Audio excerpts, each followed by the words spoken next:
It's the Chronicles of a Gooner, and we're back with another Transfer Talk podcast.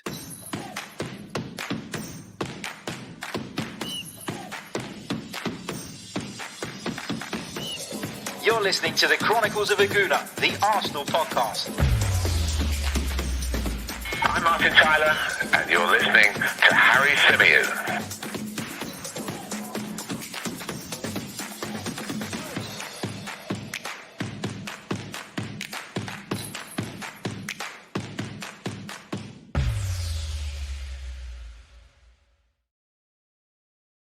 Hello and welcome back to another live edition of the Chronicles of a Gooner, the Arsenal podcast, brought to you by the 90-Minute Football Network. As ever, I'm your host, Harry Symeou, and on this edition, we've got a couple of bits and pieces to discuss. Now, we haven't done a transfer show for a couple of days because, first of all, I've been immersed in Euro 2020. I've got Euro 2020 fever. I'm really enjoying the tournament. I think in particular in the last couple of days, it's really kicked into life. But also, there have been a lot of rumours that I haven't really paid much credence to. There have been a lot of rumours, in my opinion, that have just felt like convenient stories for people to write. And I know what it's all about. You know, I work in the industry and I know what it's like during the transfer window. Outlets trying to capitalize on every click they possibly can. And as a result of that, you get a lot of nonsense rumours. You get a lot of kind of putting two and two together and coming up with seven. And you get a lot of that over the course of the transfer window. So what we're trying to do at the moment, in particular during the European Championships, is to keep our focus on the actual football, which is what we all love above anything else. It's much better than transfer speculation, but also to keep you across the latest stories with regards to Arsenal, particularly when they come from pretty good sources. And the bits and pieces we're going to be updating you on today, I can say I've come from some really, really good sources. So it comes from The Athletic. It's a piece put together by James McNicholas, aka Gunner Blog, and of course, David Ornstein together. So there's plenty of reliability and credit in the bank when it comes to good information from those two. So we're going to be keeping you across the latest reports. Let's say a big hello to everybody who's currently joining us live in the chat. Hope you're all well. Big hello to Becky, to Liam, to Ebby, to Nishith, to Wandering, to Brad. Hope you're all good.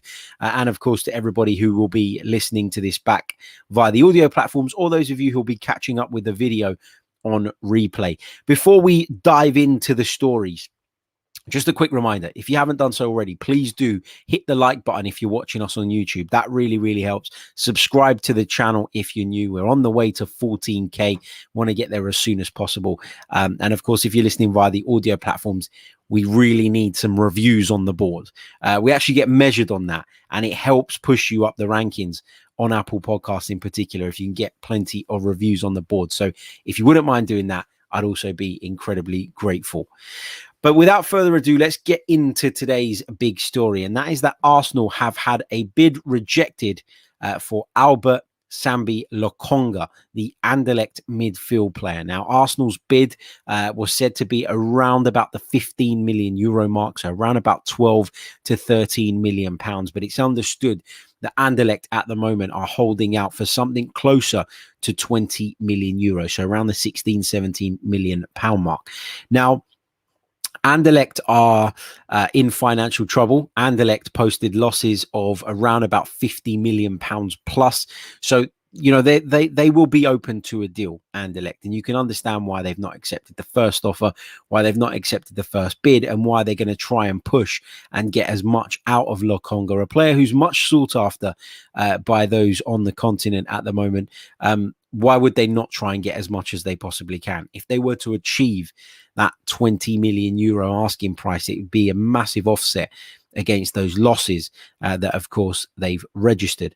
So what do we know about Albert Sambi Lokonga? Well, the answer is not that much. I've got to be completely honest. He's not a player whom I know a massive amount about, but I have spent the morning actually doing a bit of research into him. He made 33 appearances for Anderlecht in the Belgium Jupiler Pro League last season, played a total of 2,917 minutes in which he contributed 3 goals and 2 assists. He's picked up 3 yellow cards over the course of the season, which is not bad for a central midfield player when you think about Patrick Vieira, one of our all-time greats. How often did he used to go in the book? Very often. But he was sent off on the one occasion as well. Shots per game averages around about 1.2, and his pass success rate is around about 85.9%, which makes pretty good reading. Now, I'm not one usually for YouTube scouting, right? There's a lot of people who like to do that. They hear about Arsenal's reported interest in a player. They search on YouTube. They find a compilation put together with regards to that player. They sit and watch it, and all of a sudden, they know everything about this player. And I think the problem with YouTube scouting is that you're only going to see compilations of the best bits. It's very difficult to get a full and rounded understanding of a player without that. So bear that in mind when I'm going to give you the information that I'm going to in a minute, because I have spent some time doing that against my better judgment. And I normally try and avoid this, but Sambi Lokonga is somebody I haven't seen a lot of. I haven't got a good knowledge of.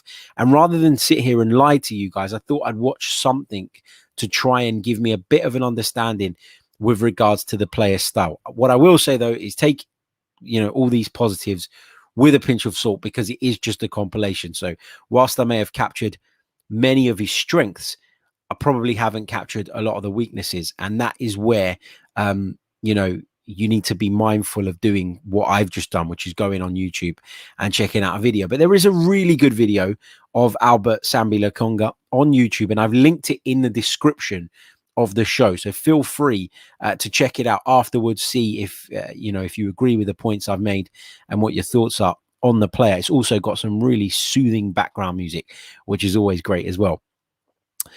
So, looking at Lokonga and looking at what it probably bring to the table. So we're talking about now somebody who is just 21 years old. So he's got plenty of potential and plenty of room to develop and to improve. And from what I could tell, I think he's got a really impressive range of passing, long, short, direct, in between the lines. And I really like that.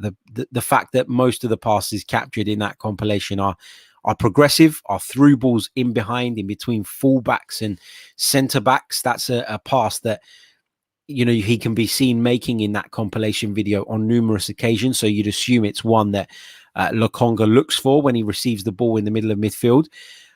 Able to spray crossfield passes as well. Those driven passes in which he picks out teammates and completely switches the game and catches opponents by surprise and causes them to have to shift over either right or left. I think that's a real good weapon in Lokonga's locker by the looks of it.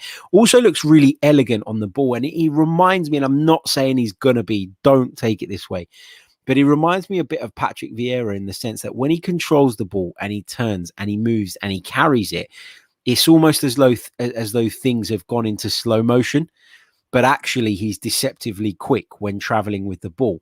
And that's why it reminds me a little bit of Patrick Vieira, the kind of long-legged strides and the way he's able to turn. What he does really well in his turns is he lets the ball run across his body quite a bit. And I actually think that's a really useful skill to have. I know it's something that you're taught quite young when you start out playing football, but that ability to allow the ball to run across your body and shape your movement around that, I think is really key.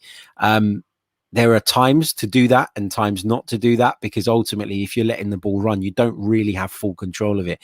But when you're sure of what's over your shoulder, when you're sure of what's going on around you, to be able to do that and allow the ball to do the work and spin and then pick it up and drive forward is a really good skill to have. So that's something that it seems to be a bit of a characteristic of the Anderlecht midfielder, and something I enjoyed seeing. I enjoyed seeing him making tackles in the midfield as well. And what I actually liked about the tackles was, again, making a bit of a comparison to Patrick Vieira, not because I'm saying he's going to be the next Patrick Vieira, but that ability to make a slide tackle, win the ball, turn and get up off the ground and continue the game all in one movement is something that I used to adore seeing Patrick Vieira do, and to see Lokonga do that as well. Again, it is a compilation, so there will be moments where he gets it wrong as well that aren't in the cut. But yeah, really pleased to see that. It makes a lot of standing challenges as well. I think nowadays, probably more than ever, there's room for that. There's an appetite for that. A player who stays on his feet and controls the situation without necessarily diving in. I think that's really key. Got a nice change of pace as well, in that he can go from sort of coasting along with the ball at his feet to a sudden burst of acceleration that will take him away from people. He may not be blisteringly quick over a 50, 60 yard sprint, but he's got the ability to change that pace, and that is so important in being able to get away from players, particularly in midfield when you've got people closing you from all directions. To have that burst and that acceleration to get away from people, is really key. Not afraid to shoot from distance as well. I mentioned that Lokonga bagged 3 goals for Anderlecht last season, but also, according to Who Scored, his desire or wanting to shoot from distance is something that they've put as one of his biggest attributes as well. So it's not just me that's picked that up based on the highlights that I've seen. It is a well-known thing that Lokonga isn't afraid to shoot from distance, and I think that's something we could probably do with in the midfield. What are my thoughts on Lokonga overall? Well, you're talking about allowing Granit Xhaka to leave, and we're going to come on to talk about that and what's going on with Granit Xhaka's situation in a little bit. But Lokonga looks to me like somebody very much for the future.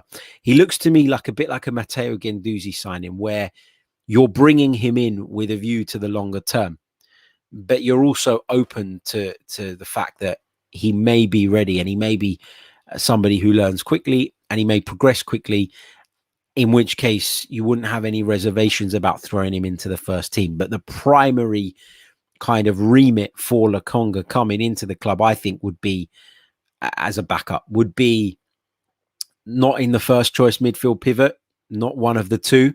I think one of the two would be Thomas Partey, and probably somebody else that we bring in, because I do think Arsenal need 2 midfielders this summer. Lokonga, 15 million euros is not cheap, but in football, it's not a lot of money really. And I feel like Lokonga is that signing, whereas the kind of relatively low risk signing that has the potential to go on to become a top player. And I actually said that I want to see Arsenal make more of those kind of signings, and I think this would be one of them. And Krish points out in the chat that he's 21 and Guendouzi was 19. I get that, but 21 is not by any stretch of the imagination old. And I'm not saying that Lokonga is going to come in and be a bit part player for 5-6 seasons. What I'm saying is he'll come in, I think, and be given a season to settle in, on the premise that Arsenal bring in somebody else. But if ready and whenever ready, will be thrown into the deep end. So it's kind of a good balance to have when making a signing. But this is only the right move, in my opinion, if you are going to go out there and get somebody in who is ready right now to fill the void that might be left by Granit Xhaka in the event that his transfer to Roma is completed. So we've talked about Ruben Neves, we've talked about Yves Bissouma, we've talked about both of them at length in recent weeks, so I'm not going to get into that again. But for me, Lokonga is an exciting prospect, but the kind of signing that only really makes sense for Arsenal right now if we're going to go and get somebody else. Now, the Athletics report says that Arsenal plan on making a number of significant transfers when it comes to bringing players in for the first team. You can take encouragement from that, of course, but we've heard that before. And so whilst I'm kind of slightly encouraged by it, and slightly encouraged by the fact that such a reliable outlet is reporting that Arsenal plan to do some serious business, I'm still a little bit skeptical naturally, and I'm still a little bit reluctant to jump on the hype train, because let's see if it materializes. That's ultimately what matters, right? You can talk the talk, but if you don't walk the walk, it doesn't mean anything. So that's the situation with Lokonga. Arsenal have made the opening offer of 15 million euros, around about 13 million pounds. That offer has been rejected. Anderlecht looking to get somewhere closer to 20 million euros.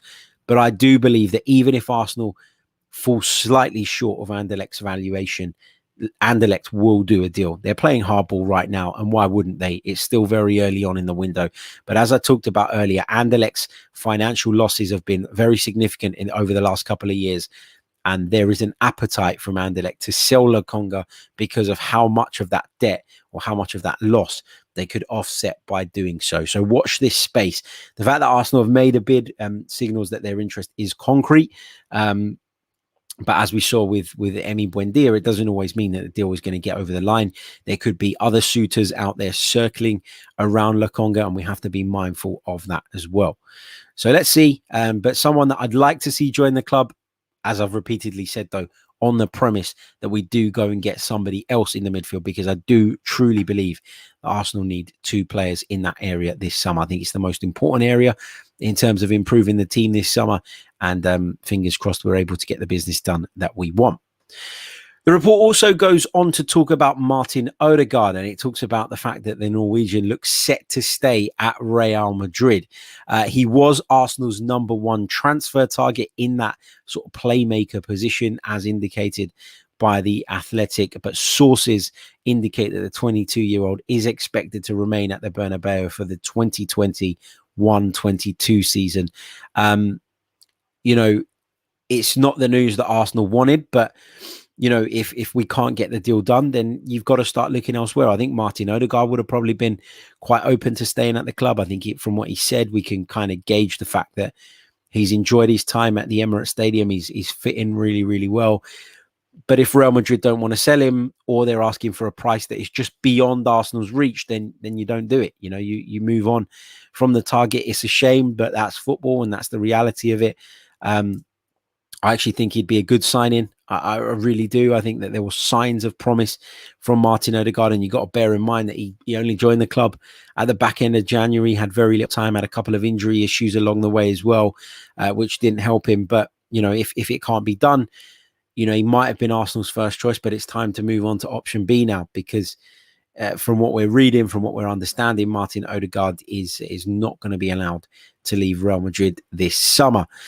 A player who Arsenal are also said to be in pursuit of is Ben White. We brought that one to you a few days ago. A lot of sort of Arsenal fans have dismissed the idea of Ben White coming in, and have said that, it's going to be too expensive. Why would he want to join Arsenal, etc., etc., etc. But from what the Athletic are reporting, Ben White is a primary, and I quote, primary transfer target for the Arsenal this summer. They did look at Sevilla's Koundé, but it looks like a deal for him is going to be either too expensive or too difficult to get done. And therefore, Arsenal have supposedly turned their attentions fully now to Brighton and Hove Albion's Ben White. Can we get a deal over the line for the England defender? That is the big question. And he's a player that I quite like.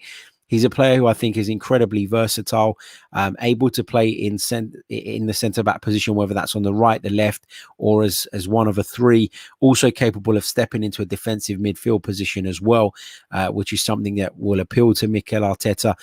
And it's clear from this report and from what's going on that, Mikel Arteta feels the need to replace David Luiz, who's obviously left the club, having seen his contract expire. So whilst many of us thought that Rob Holding would probably be promoted into the #1 right centre back, it doesn't look like that's necessarily what Mikel Arteta has in mind. Big questions over William Saliba as well. What does the pursuit of Ben White mean for Saliba? Does it mean that he is part of the plans? Does it mean that he's not part of the plans? Does it mean that Mikel Arteta hasn't been impressed enough to bring him back into the side, off the back of that loan spell at Nice? The answer is I don't really know, and I've expressed the concern all along about the fact that what happened with Saliba in the first time around, what happened with that loan deal, what happened with the way it was handled, didn't sit right with the player. Perhaps you could argue that Mikel Arteta handled that poorly, that the club handled that poorly, and now we're in a position maybe where Saliba doesn't want to play for Arsenal. That relationship is broken, particularly with Mikel Arteta. So what happens from here? I don't know. I really don't. But are Arsenal looking for a right centre-back? Where according to The Athletic, we are. And Ben White, as I say, is the primary target.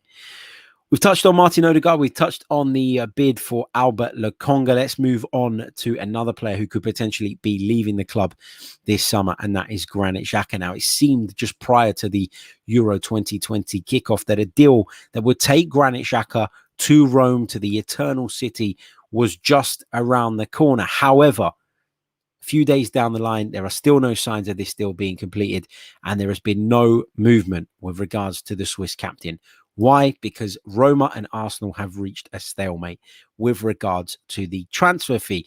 Arsenal are asking for £17 million for Granit Xhaka and are not willing to accept anything less at the moment. Roma, they fall short of that valuation by quite a bit, by around about £4 to £5 million from what we understand. And Arsenal are not willing to budge, neither are Roma. Therefore, we have this stalemate. Now, Granit Xhaka has been talking about his future whilst on international duty with Switzerland at the European Championships, but he did say that he is fully focused on the tournament right now and he will think about his future after the competition. So Granit Xhaka is saying all the right things, but, you know, from what we understand, Granit Xhaka is quite open to leaving the club. And why wouldn't he be? You know, I've talked about it before. He's become public enemy number one on so many occasions when it really wasn't justified. There have been bad moments during Granit Xhaka's Arsenal career, but not enough, in my opinion, for him to receive the, you know, the criticism that he has, for him, his good performances to be overlooked the way they tend to be.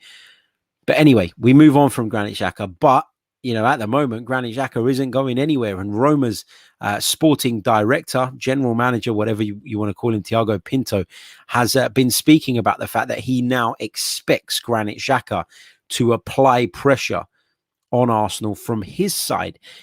And I'm not sure that Granit Xhaka is going to do that. You know, Granit Xhaka will be looking at this and thinking, well, if you want me as much as you say you do, £3-4 million in the grand scheme of things isn't a big deal, it shouldn't be a deal breaker.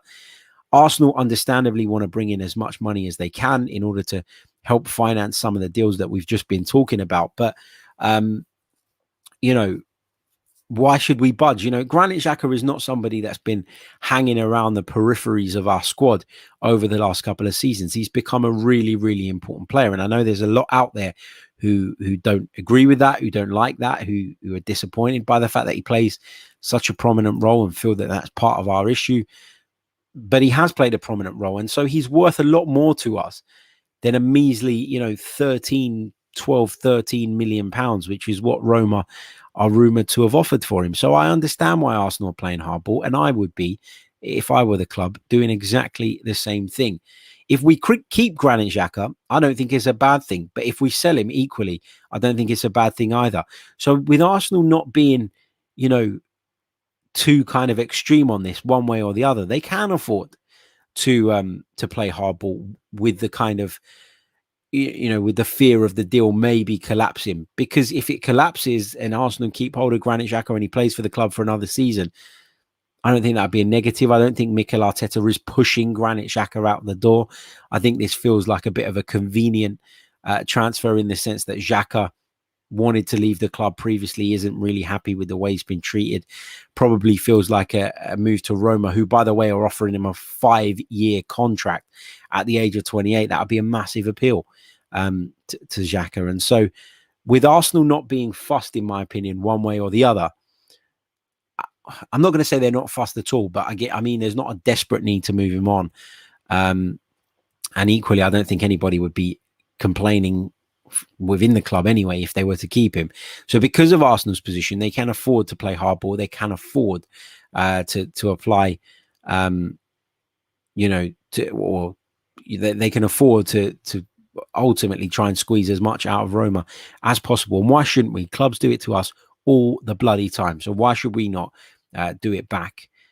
We absolutely should. We absolutely should.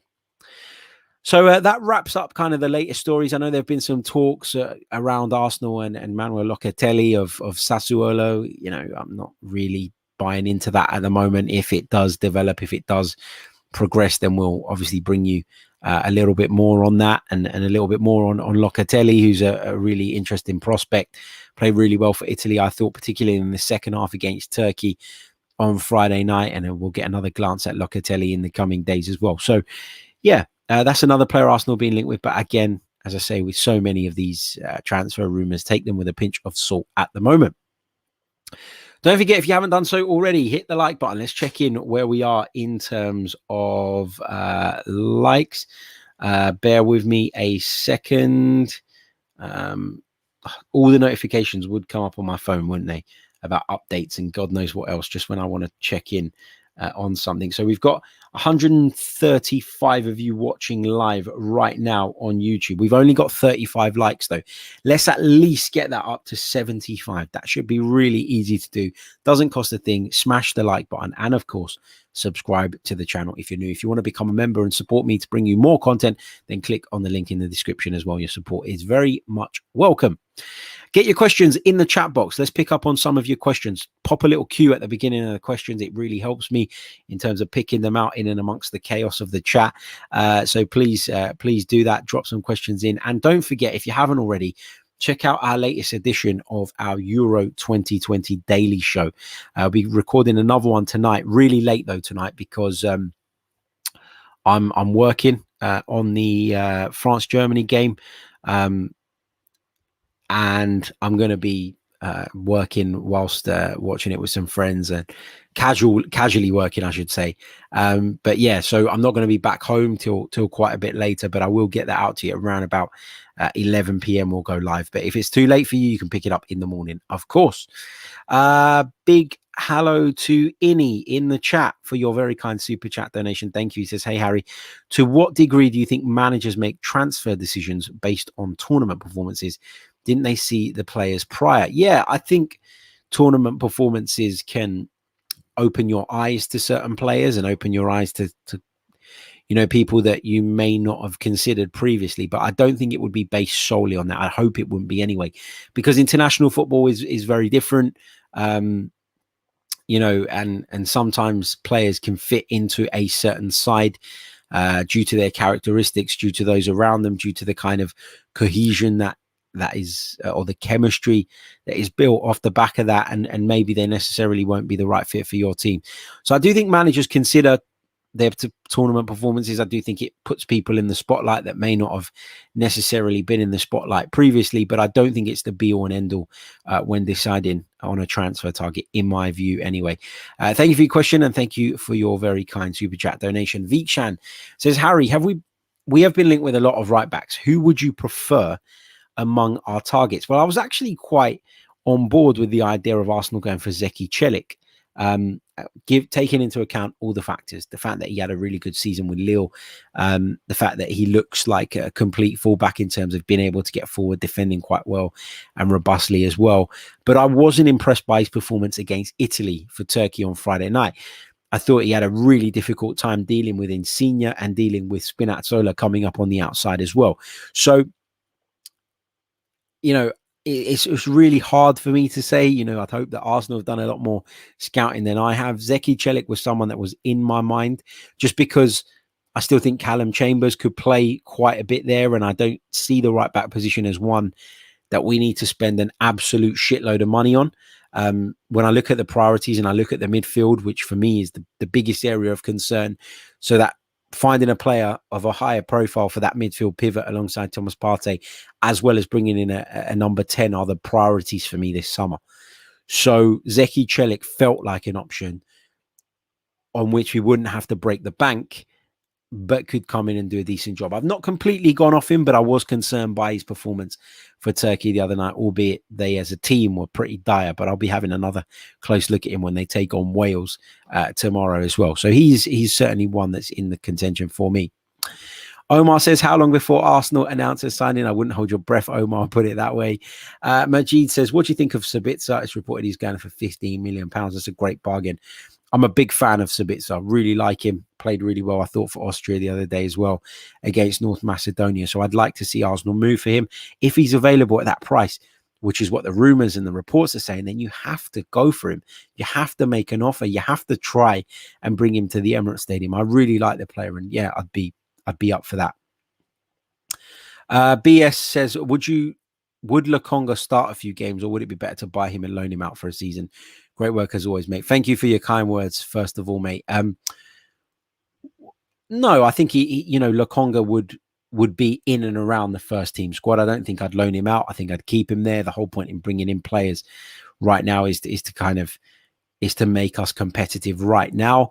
When I say he'd be a signing probably slightly more with a view to the future, it's because of his age. It's because of the fact that I still think we probably need a more experienced head. But Lokonga, if he was to come in, would be part of the setup for me, and I'd like to see him get some game time. Yeah, for sure.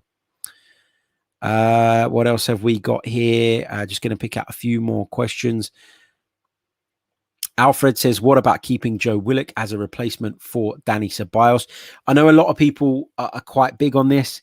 I've spoken about Willock before, and I've spoken about his profile as a player, and I don't think his profile fits as one who should play in that double midfield pivot. I think what Joe Willock does incredibly well is arrives into penalty areas late from deep positions. But I think his overall midfield game isn't quite as sophisticated as we need for someone in that kind of position. I think playing in that as one of that midfield pivot, that deeper lying midfield pivot, you need the ability to receive the ball under pressure, to progress it forward. And I'm not sure Joe Willock has those things in his locker, although he is a very big goal threat, carries a lot of energy, and gives you plenty of other good things. I just don't think he fits that profile necessarily. If you're talking about keeping Joe Willock as a replacement or as cover for somebody in that number 10 position, I'd consider it a little bit more. But even still, I think the challenge at Arsenal is very different. I think at Newcastle United, they were often playing on the break and he was able to burst forward. Whereas with Arsenal, a lot of the time, the onus is on you to go and break opponents down, and you're playing against stubborn defenses. And I'm just not sure that Joe Willock has the guile necessarily to be that man. So I'd probably keep Joe Willock if there's no sort of appealing offers on the table. Having said that, if somebody did offer £20 million, given all the work that we need to do, I'd probably sell him. But yeah, if we do keep Joe Willock, it's not with a view to him playing in that one of those two midfield positions, in my opinion, anyway. Majin says, Harry, do you think Aouar would be a really good option? Supposedly he's valued at 20 to 25 million pounds now. I'll be honest, I haven't seen a lot of Aouar over the course of the last season. A lot of people have kind of reported that he's not quite been as good as he was previously, and that worries me a little bit. I don't know. I don't know about Aouar. I think, he's an option. We keep hearing about Arsenal having this list of players, don't we? We hear Fabrizio Romano and various others referring to it. What is the list? Who is on that list? We don't really know, if we're being honest. And there could well be some names on that list that we've not been linked with previously and that we quite frankly don't have a clue about. Tom says, Sambi, Neves, Aarons and White. I like it. I'd rather pay for White than Berger. Yeah, me too. Liam says, thoughts on the Nketiah rumours? Well, there's rumours that Nketiah has not accepted or is yet to sign or yet to accept the contract offer that Arsenal put on the table for him. And I don't really blame him. I mean, I personally don't feel that Eddie Nketiah is good enough to make it at Arsenal as the main focal point of our attack. And you look at the current situation and you've got Aubameyang, Lacazette, who are both at the club ahead of him. It limits his game time. You look at the fact that Balogun has been signed on a new deal as well. You look at the fact that Arsenal have been linked with the likes of Alexander Isak, for example, and you feel like Nketiah is probably looking and thinking, well, is this the right move for me? I know Arsenal are probably doing it from a position by which they're looking to strengthen themselves in terms of their position in the market when somebody does come in for Eddie Nketiah. But I understand why Nketiah doesn't or maybe doesn't feel that signing a contract at Arsenal is his best move. And I respect that. The lad wants to go and play football, and why not? Let's pick out one more, I think. Majid says, do you think Coutinho is still a good option to go for if the rumours are true? He's going for £17 million now. Listen, I really liked Felipe Coutinho in the past, but I'm not sure at what level he is at now. When a player's stock nosedives the way Felipe Coutinho's has over the last sort of 18 months, you've got to ask yourself why. It feels like a signing with a view to the shorter term and not necessarily the kind of signing I think Arsenal should be looking for. We talk about somebody like Felipe Coutinho being available for, whatever price. Is it 17 million? I think you quoted there. But what's he going to ask for in terms of wage demands? And that someone like Felipe Coutinho has been playing for the very elite of late, Barcelona, Bayern Munich, etc., is going to want top dollar. And I'm just not sure it's the best way to spend the limited resource that we have at our disposal. So for me, not keen on the Coutinho thing. If it was a year or two ago, then, I'd probably consider it, but just not right now. Let's see what else we got here. Junior Gunner, going to take this one as a final question. He says, thoughts on the Regista role? It seems like the role of a defensive lying playmaker, I think is what he's saying there. He's underappreciated in this country, i.e. Xhaka, Thiago, Jorginho or Rodri. They get plenty of criticism due to the pace of our game. Thoughts? I completely agree with that. I think it's an area that is massively underrated. I think it's really important. You look at somebody like, and the best example of one of these guys who's really succeeded of late after coming to the UK and being absolutely hammered and labeled as unfit for purpose is Jorginho. And what Jorginho is he's a hybrid between this midfield metronome that's going to play make from deep and keep you ticking over. And while he's not the most physical player and not the most athletic player, he has that defensive awareness and the understanding of which holes and areas he needs to plug in order to do a good job defensively as well. So he's almost a hybrid between a defensive mid and your traditional centre mid. That is what a regista is essentially. And I do think that role is largely unappreciated, particularly here in the UK. And it's probably an area where, from a tactical mindset and from understanding the value of those players, we here as Premier League fans are probably a little bit behind in understanding and appreciating. So it's a really good point, mate, and a really, really good question.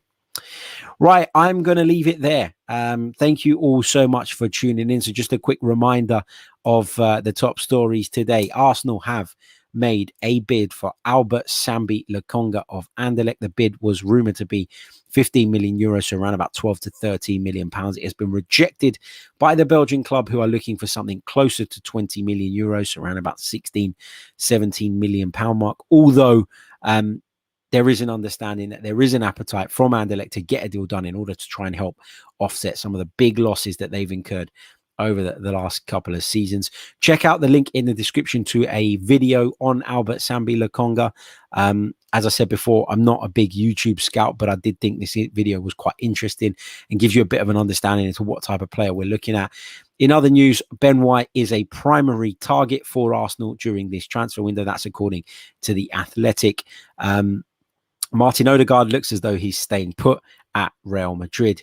And of course, Granit Xhaka's deal to Roma is in a bit of a difficult situation at the moment. It's hit a bit of a brick wall because neither side are willing to sort of give way with regards to the £17 million transfer fee that Arsenal are asking. And up until now, Roma have been unable to or unwilling to meet. So we're going to see how that pans out. Thank you for all your brilliant interaction, as always, all your excellent questions, all your kind words in the chat about the stream. Really, really appreciate it. And as I say, we're bringing you Euros content daily. And I know that the transfer shows, have been a little bit hit and miss over the last couple of days, but that's because we're trying to stick to what we think is probably a little bit more realistic than some of the crazy rumors that have been going around. So bear with me. Club football has taken a bit of a kind of backseat over the last week or so, and as rightly so with the Euros going on. Enjoy the football, enjoy the sun, enjoy your time with your family and friends or whoever it is you're watching it with, and I'll catch you all very soon with more. Until next time, take care.